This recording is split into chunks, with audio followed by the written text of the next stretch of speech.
نحمده ونصلي على رسوله الكريم اما بعد اعوذ باللہ من الشیطان الرجیم بسم اللہ الرحمن الرحیم وللہ علی الناس حج البیت من استطاع الیہ سبیلا آمنت باللہ صدق اللہ مولانا العظیم وصدق رسولہ النبی الکریم الامین۔ حاضرین و ناظرین السلام علیکم ورحمۃ اللہ وبرکاتہ۔ آج میں آپ لوگوں کے سامنے حجر اسود مبارک پتھر کی دکھوں بھری داستان آپ لوگوں کے سامنے رکھنا چاہتا ہوں۔ وہ داستان جس کو سن کر اللہ کے عاشق بندے کے خانہ کعبہ اور حجر اسود کے ساتھ محبت کرنے والے انسان کے رونگٹے کھڑے ہو جاتے ہیں۔ وہ کہانی جس کو کروڑوں مسلمان نہیں جانتے ہیں آج آپ لوگوں کے سامنے رکھ رہا ہوں۔ واضح رہے کہ حجر اسود مبارک کے اندر ایسی زبردست قدرتی مقناطیسی کشش موجود ہے کہ ہر ملک و قوم اور رنگ و نسل کے لوگ کھنچے چلے آتے ہیں۔ یہ عالی شان پتھر جنت کے یاقوتوں میں سے ایک یاقوت ہے جسے سیدنا آدم نبی علیہ السلام اپنے ساتھ جنت سے لے کر آئے اور تعمیر بیت اللہ کے وقت ایک گوشہ میں نصب فرما دیا۔ طوفان نوح میں آدم علیہ السلام کا تعمیر کردہ بیت اللہ شریف جو تھا اس کو آسمانوں پر اٹھایا گیا۔ اس وقت اس متبرک پتھر کو شکم جبل ابی قبیس میں امانت کے طور پر رکھا گیا۔ وہ پہاڑ جو خانہ کعبہ سے بالکل قریب ہے وہاں پر اس کو رکھ دیا گیا۔ پھر تعمیر ابراہیمی کے وقت جبریل علیہ السلام نے اللہ کے حکم سے سیدنا ابراہیم خلیل اللہ علیہ السلام کی خدمت عالیہ میں پیش کر دیا۔ اس طرح اسے پھر اسی جگہ کی زینت بنا دیا گیا جہاں پہلے رونق افروز تھا۔ یہ تفسیر قرطبی کے اندر موجود ہے۔ اس کے فضائل اور اوصاف میں حضور نبی اکرم صلی اللہ علیہ وسلم کے بہت سے ارشادات حدیث اور تاریخ کی کتابوں کی زینت بنے ہوئے ہیں، لیکن جنت کا یہ انمول موتی عالی مرتبت مقدس اور متبرک یاقوت بد کردار و بد افعال لوگوں کی ستم رانیوں سے محفوظ نہ رہ سکا۔ متعدد بار اسے فساق و فجار اور ظالموں کے ہاتھوں تختہ مشق بننا پڑا، بار بار حوادثات کا شکار ہوا۔ حضرت سیدنا عبداللہ بن زبیر رضی اللہ تعالی عنہ کے زمانہ خلافت میں جب حجاج بن یوسف نے خانہ کعبہ پر حملہ کیا، آگ لگ گئی، تو اس وقت بھی یہ پتھر مبارک جو ہے وہ ڈیمیج ہوا۔ کہا جاتا ہے کہ یہ 3 بڑے حصوں میں تقسیم ہو گیا تھا، جس کو حضرت سیدنا عبداللہ بن زبیر رضی اللہ تعالیٰ عنہ نے چاندی میں مڑوا دیا تھا۔ عزیزان گرامی قدر، بڑی تلخ اور حقیقت پر مبنی داستان یہاں سے شروع ہوتی ہے کہ 317 میں جب مکہ مکرمہ کرامتا کے دستے تصرف میں آیا، اور کرامتا کون تھے؟ یہ بدبخت فرقہ جو ہے یہ اسماعیلی فرقے کی ایک شاخ تھی شیعوں کی۔ تو ابو طاہر سلیمان بن الحسن نے جو کرامتا کا سردار تھا بدبخت، حرم محترم میں خون کی ہولی کھیلی، اللہ کی لعنتیں ہوں اس بدبخت پر۔ 8 ذوالحجہ 317 کو اس قدر قتل عام کیا کہ مبارک حاجیوں کی لاشوں سے زمزم کا کنواں بھر گیا۔ شہر اور مضافات کے 30,000 بے قصور افراد کو موت کی گھاٹ اتار دیا، جس میں 1700 حاجی اور 700 طواف کرنے والے بھی شہید ہو گئے۔ اس بدبخت نے یہ سارا کھیل میزاب رحمت یعنی کعبہ شریف کا پرنالہ جو سونے کا تھا اس کو اکھاڑنے، نمبر 2 مقام ابراہیم کو اٹھانے، نمبر 3 حجر اسود کو چوری کرنے کی نامشکور جسارت کے لیے کھیلا تھا۔ کتنے ہزاروں افراد کو مسلمانوں کو تہہ کر دیا، خون کی ندیاں بہہ نکلی۔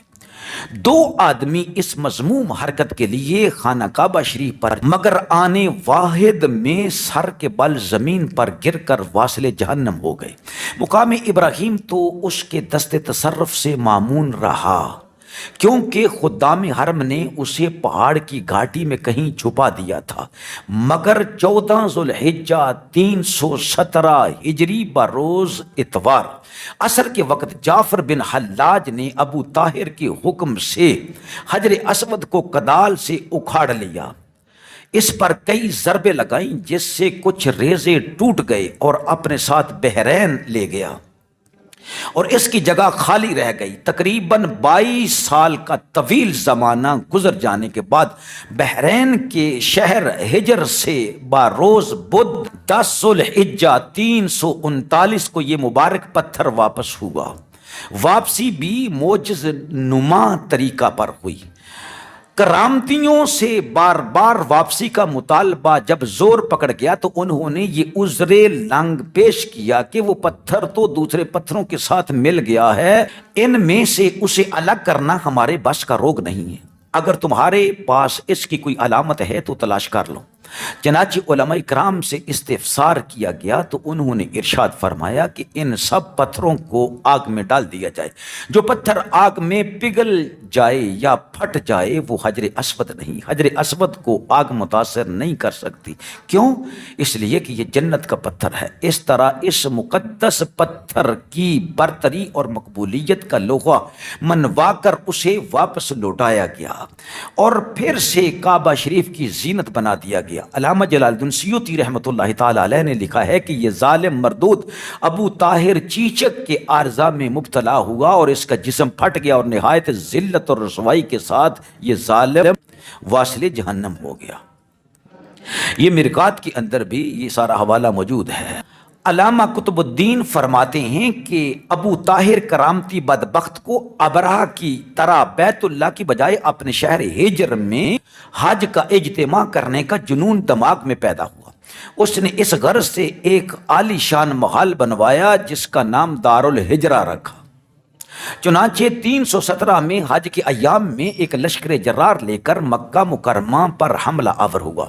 طواف کرنے والوں، نماز پڑھنے والوں اور احرام کی حالت میں حاجیوں پر دستے ستم اور ظلم دراز کیا، حد یہ کہ حرم محترم کے اندر بھی بے دریغ قتل کیا۔ شہر کے علاوہ گرد و نواح میں قتل عام کا بازار گرم کیا، 30,000 بے گناہ انسانوں کے خون سے اپنے ہاتھ رنگین کیے۔ اس قدر روح فرسا واقعہ کبھی رونما نہیں ہوا تھا۔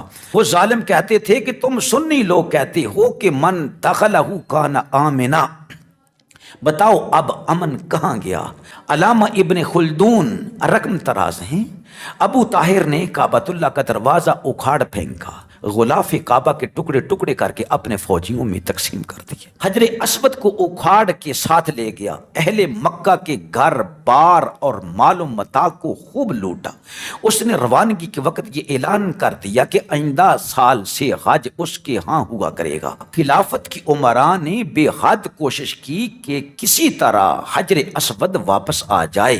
انہوں نے 50,000 دینار سرخ کی پیشکش بھی کی، مگر کرامتی ٹس سے مس نہ ہوئے۔ وہ اس خیال فاسد پر قائم تھا کہ یہ ناپاک جسارت اپنے امام عبید اللہ المہدی والی افریقہ کی خوشنودی کے لیے کر رہا ہے۔ لیکن جب منصور اسماعیل نے کیروان سے حجر اسود کی واپسی کا مطالبہ شدت سے کیا اور ادھر عبید اللہ المہدی نے بھی ابو طاہر کو سختی سے ڈانٹا، اگر حجر اسود واپس نہ کرو گے تو پھر جنگ کے لیے تیار ہو جاؤ، اس لیے مجبوراً 339 ہجری میں واپس کرنا پڑا، جبکہ اس سے قبل خلافت مستقفی کی جانب سے 50,000 دینار کی عوض بھی واپسی کا مطالبہ مسترد کر دیا تھا۔ واضح رہے کہ کرامتہ شیعہ اسماعیلیہ کا دوسرا لقب ہے، یعنی اسماعیل یعنی شیعہ اسماعیلیہ کو کرامتہ یا کرامتی کہا جاتا ہے، جیسا کہ ارشاد الساری میں یہ موجود ہے۔ موافق نامی کتاب میں ہے کہ کرامتہ شیعہ رافضی کے ایک گروہ اسماعیلیہ کے لقبوں میں سے ایک لقب ہے، اور ہجر جیسا کہ بحرین میں ہے، اسی طرح یمن کے ایک شہر کا نام بھی ہجر ہے، اسی لیے بعضوں نے بحرین سے تعبیر کیا اور بعضوں نے یمن سے، لیکن دونوں شہر قریب قریب ہیں۔ حجر اسود کو بوسہ دینے کی اہمیت یہ ہے کہ حجر اسود زمین میں اللہ تعالیٰ کا ہاتھ ہے۔ جس مسلمان کو رسول پاک صلی اللہ علیہ وسلم کی بیعت کا شرف نصیب نہیں ہوا لیکن اس نے حجر اسود کا بوسہ لے لیا تو اب اس نے اللہ اور اس کے رسول سے بیعت کا اعزاز حاصل کر لیا۔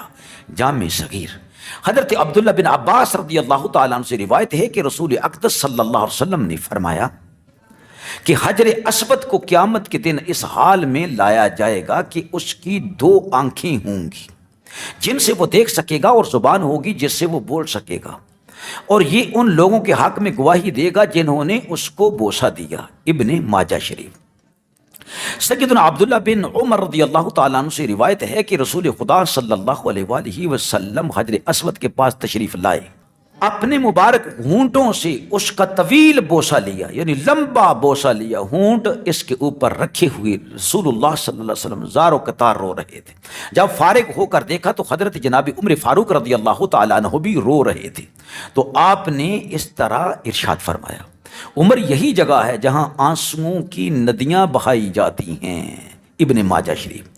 اور مکہ معظمہ میں اس پتھر کی بڑی اہمیت ہونے کی وجہ سے حضرت آدم نبی علیہ السلام اور حضرت ابراہیم علیہ السلام نے اس پتھر کو مکہ میں بیت اللہ کے ایک گوشہ پر نصب فرمایا تھا، اور حضرت محمد مصطفیٰ صلی اللہ علیہ وسلم نے بیت اللہ کے گوشہ پر ہی بوسہ دیا تھا۔ یہی وجہ ہے کہ بیت اللہ میں ہی اس کی اہمیت ہے۔ اللہ رب العزت اس کے شرف کو، اس کی عزت کو، اس کے مقام و مرتبہ کو اور زیادہ بڑھائے۔